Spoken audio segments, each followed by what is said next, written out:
Now, it does take a certain amount of pressure, a certain amount of voltage to operate that PN junction. Let me just redraw this here.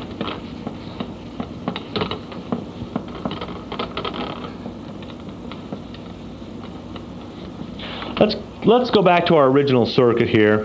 Here's the battery, the diode in series with the lamp, like this. And let's say we have a 6-volt battery, as I do here. Of course, that means that the voltage right here is 6 volts. That makes sense, doesn't it? In fact, believe it or not, there's a law of electronics that states that the voltage along a wire is the same everywhere along a wire. No shit. I mean, if you jump start a car, don't you expect the 12 volts of the battery to end up at the other end of the jumper cables? But there's a law. It says the voltage on a wire is the same everywhere. So it's 6 volts coming out of the battery. Of course, it's 6 volts right there, too. Everybody with me there? On the other side of the diode, it'll actually be only 5.3 volts or so. It takes a certain amount of voltage to operate that PN junction. It takes approximately 0.7 of a volt to operate that PN junction, to push the junction aside and allow the diode to conduct. That 0.7 of a volt is actually used up inside the diode, and we give it a name, and it's a real important term. It's what all this has been leading to. It's something called the junction drop. And what I mean by junction drop is the voltage that is dropped or lost across a perfectly normal working PN junction. And I can show this junction drop to you. Watch the lamp. As I short the diode out, you'll see that the lamp will get just the tiniest bit brighter. I'm just shorting the diode here. You can see it gets a little bit brighter. What I'm doing is by shorting the diode, I'm just eliminating that junction drop. So it does take approximately 0.7 of a volt to activate the diode and to allow it to conduct. Now, we don't have to worry about the fact that 0.7 of a volt is used up. If an engineer has put a diode in a circuit, he knows that 0.7 of a volt is going to be used up. That isn't a problem. In fact, we use that to our advantage, because when we test the diode, what we're actually going to be testing is the junction drop to see if the diode's working properly or not. And I'll show you in just one second. Now, when I say it takes 0.7 of a volt to operate the junction, to operate the diode, 0.7 of a volt is used up across it, that's really an average reading.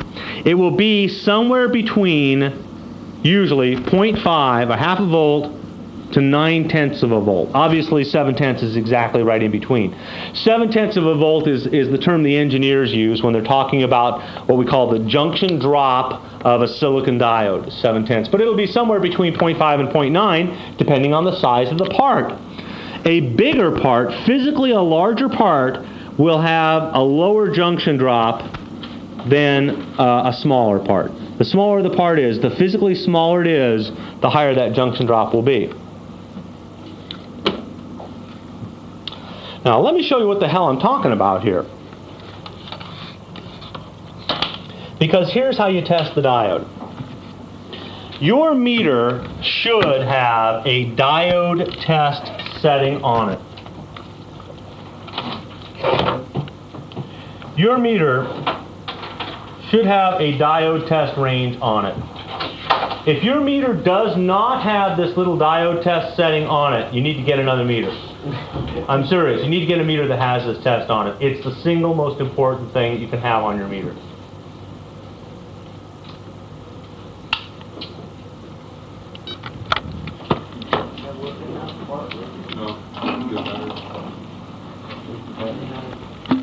And here's how you test the diode.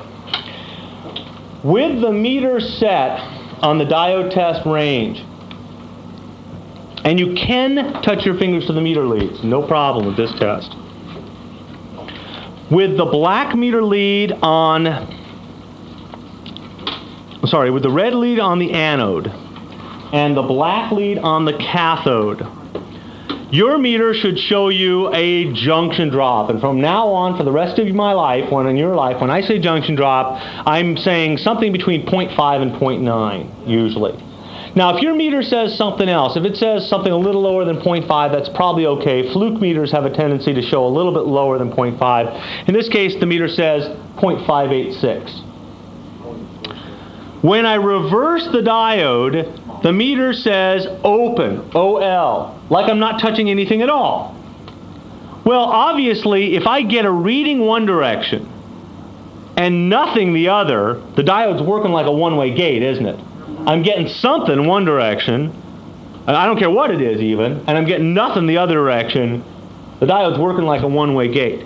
But not only am I getting something in one direction, but it's the correct number. It's something between 0.5 and 0.9. This is the really cool thing about having a meter with a diode test setting. Obviously, there's a battery inside the meter. The battery sends the juice through the wires, the leads of the meter, and actually measures the amount of voltage that is dropped across the PN junction, the junction drop. Heck, it's almost like having an X-ray. Now here's the little teeny diode. It says 0.584. If I go to the larger diode, it should show me something somewhat lower. It says 0.53. The larger it is, the lower that will be. Even if this read 0.49 or 0.48 or even 0.45, as long as it reads open when I reverse the leads, it is good. Right? Everybody try testing your diodes right now. Anybody else need a meter? Yeah.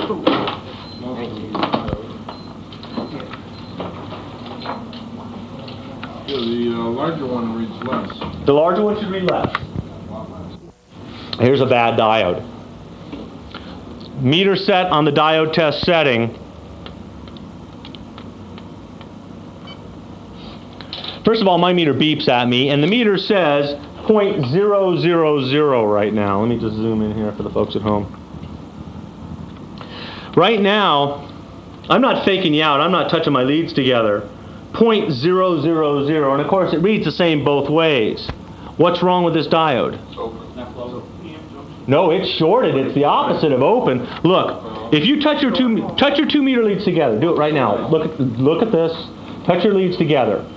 Beep. You see what your meter says? 0.000 probably.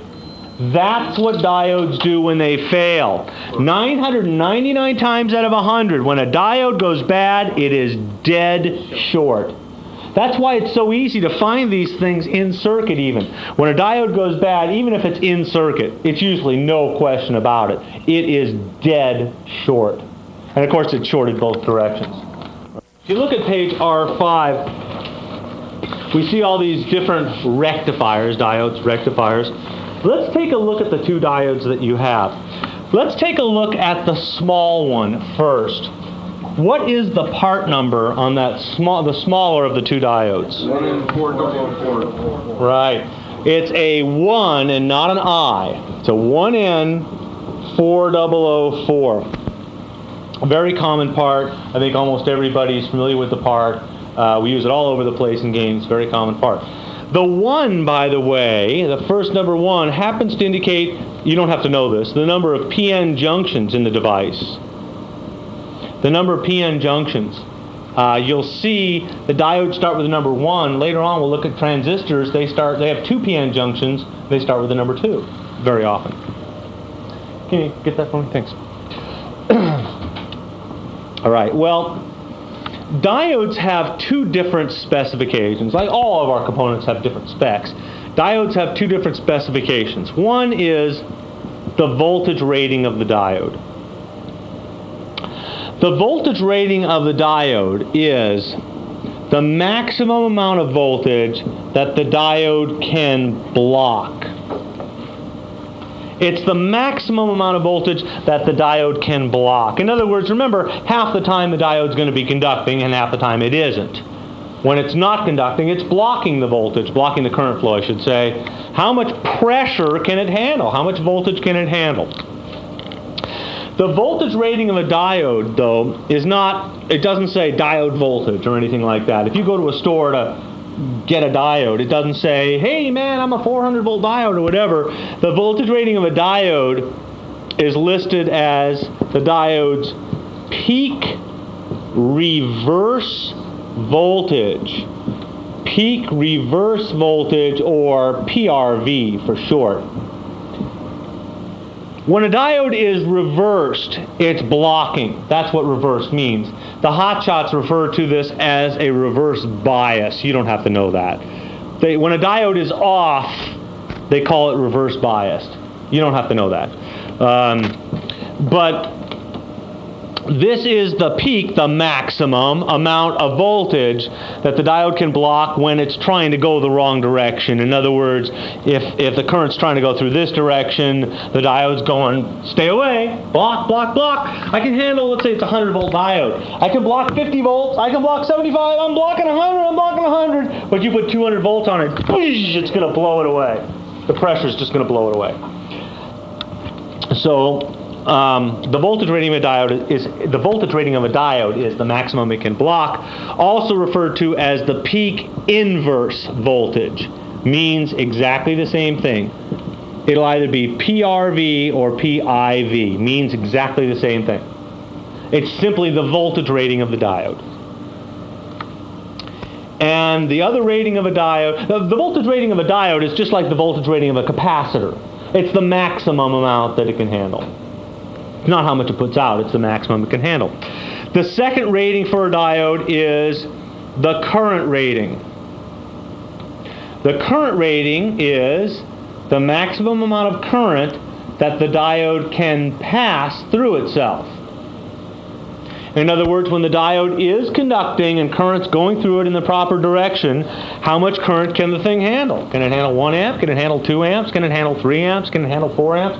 How much current can the thing actually handle?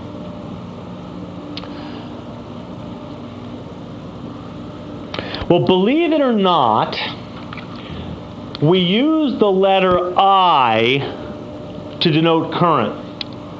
I know that seems incredibly stupid, but we do. We use the letter I to denote current.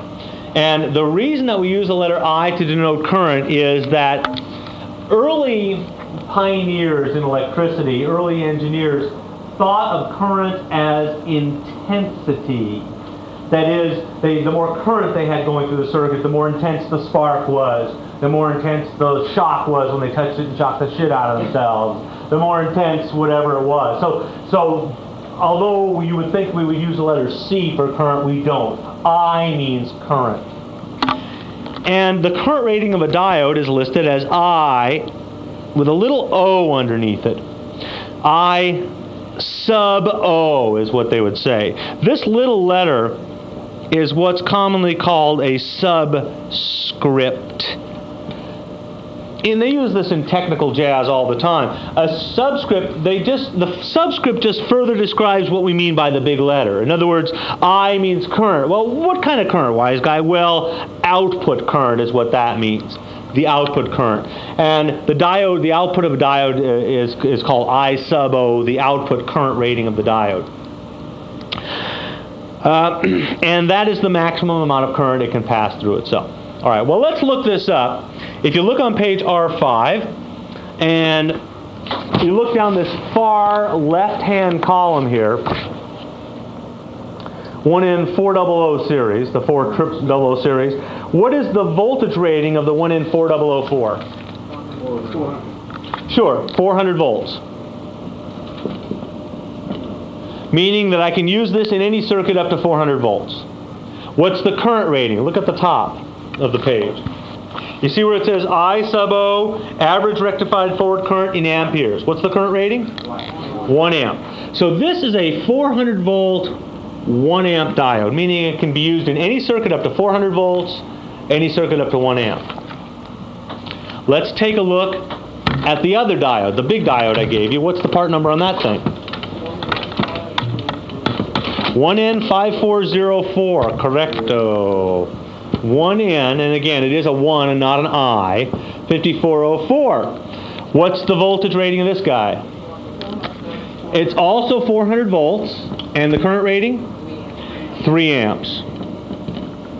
Well, here's the really cool thing about diodes. When you're working with diodes, if you need to substitute a diode, you can always use another diode of the same or higher voltage, the same or higher current.